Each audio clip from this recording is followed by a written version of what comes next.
Hey man, do you have any of those Netflix show recommendations? I've heard You is pretty good. Whoa, I wasn't expecting you to hit on me now. Are you an everyday nerd? Hit that subscribe button and turn on notifications so that you don't miss the next episode. Yo, welcome to your Everyday Nerd, the show where we abstain from spanking it in a bush. I'm your host, Zack Snyder, and today's Backlog Wednesday. Happy Wednesday. If you're new around here, on Wednesdays we talk about the media I didn't have time for any other time in the week. Last month, we got the release of the Lifetime original show You on Netflix. This is another show I knew absolutely nothing about going into, except for the fact that A, it's basically a romantic drama, which I can kind of get into if it's good. B, it's a Lifetime original, which means that if it wasn't good, then I could just laugh at how bad it is. And C, one of the writers is Greg Berlanti, who is the lead writer for The Flash. So I went into it blind, and I gotta say, after watching season 1, this turned out to be a show that I was not expecting in the slightest.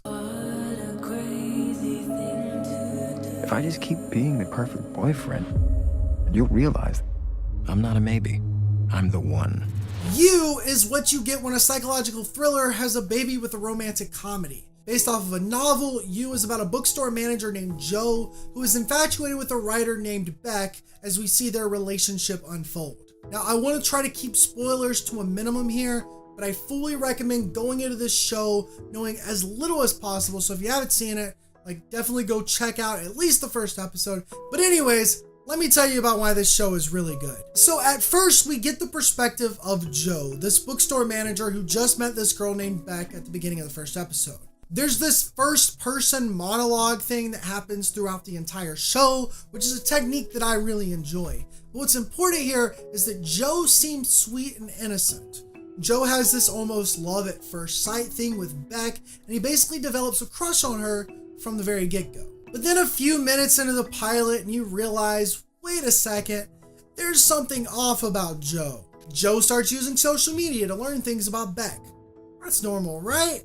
Then Joe goes to Beck's house and watches her since she has no common sense and her windows are wide open. I don't know whose idea that was. But then you see Joe jerking it in a bush, only to help an old lady directly afterwards. That's when you realize that, yo, Joe is a f***ing psychopath and Beck needs to watch her back immediately. But that's what this show is about. It's a romantic comedy. It just so happens that Joe is also a psychopathic stalker, willing to do anything to be in and stay in a relationship with Beck. What this does is create a dynamic between these two characters. We learn that Joe in Beck's life actually does help Beck become a better person. She starts to stand up for herself and have more confidence in herself. She starts to become a better writer and actually her writing career takes off. And there's plenty of other things that I don't want to mention because spoilers, but it's very clear that Joe is good for Beck. Except that because he's a psychopath and this isn't okay. What we get is a nice guy who manipulates a girl into falling in love with her. And that's just the tip of an iceberg. It starts with casual stalking and leads into major spoiler here. But this is what's so dope about the show. Joe and Beck work great together and you kind of want to see them become a successful couple. But then also Joe is not a good guy and you want the authorities to get in there and save Beck from potential trouble. So there's this back and forth that happens throughout the entire season that keeps you on the edge of your seat waiting to see what's going to happen next. And lo and behold, there's a lot that happens that can only be described as wild. By far, one of my favorite things about You is the tone.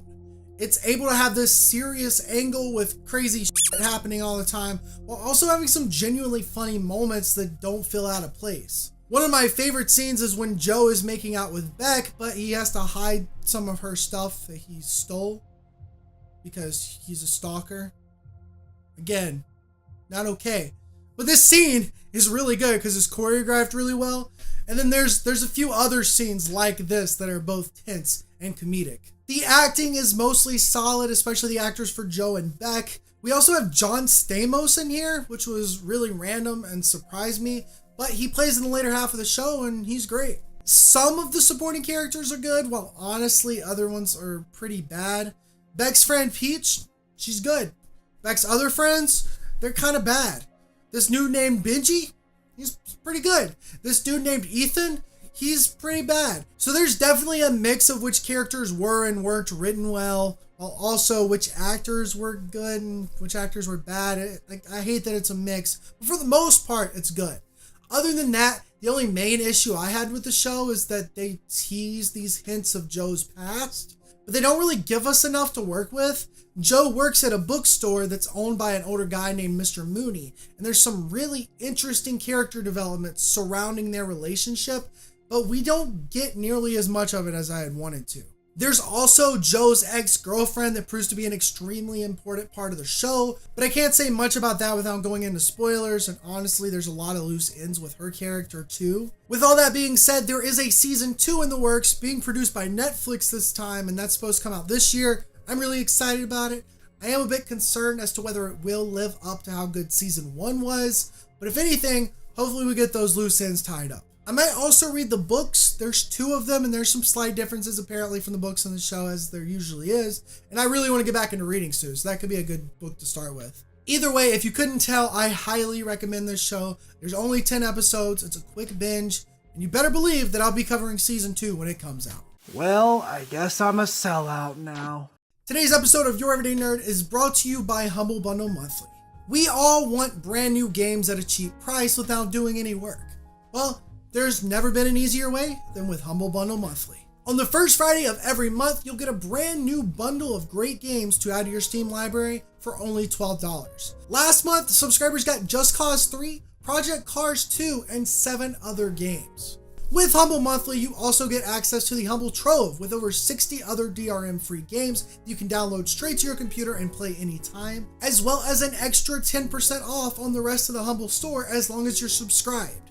By the way, they just introduced Nintendo games here, so 10% off Nintendo games equals a win-win for me. There's 4 different options to subscribe. You can either choose the traditional $12 a month, but if you decide to sign up for 3 months at a time, you can save an extra $1. If you sign up for 6 months at a time, you can save an extra $5. And if you decide to sign up for the entirety of the next year, you can get an entire month for free. If you subscribe right now, you can go ahead and unlock the February bundle with Yakuza 0, Tom Clancy's The Division, and Rapture Rejects, with more on the way soon. But hurry up, because this offer ends on February 1st, with a new batch of games taking its place for March. Check out the details in the link below, and if you decide to sign up, you'll also be supporting Your Everyday Nerd. That's all the time we have for today. If you liked the video, go ahead and hit that like button. If you didn't, for whatever reason, hit that dislike button. Let me know down in the comments if you'll be giving you a chance, and if you have seen it already, what are your thoughts about it? Go ahead and subscribe for more Your Everyday Nerd, and I will see you tomorrow. Goodbye.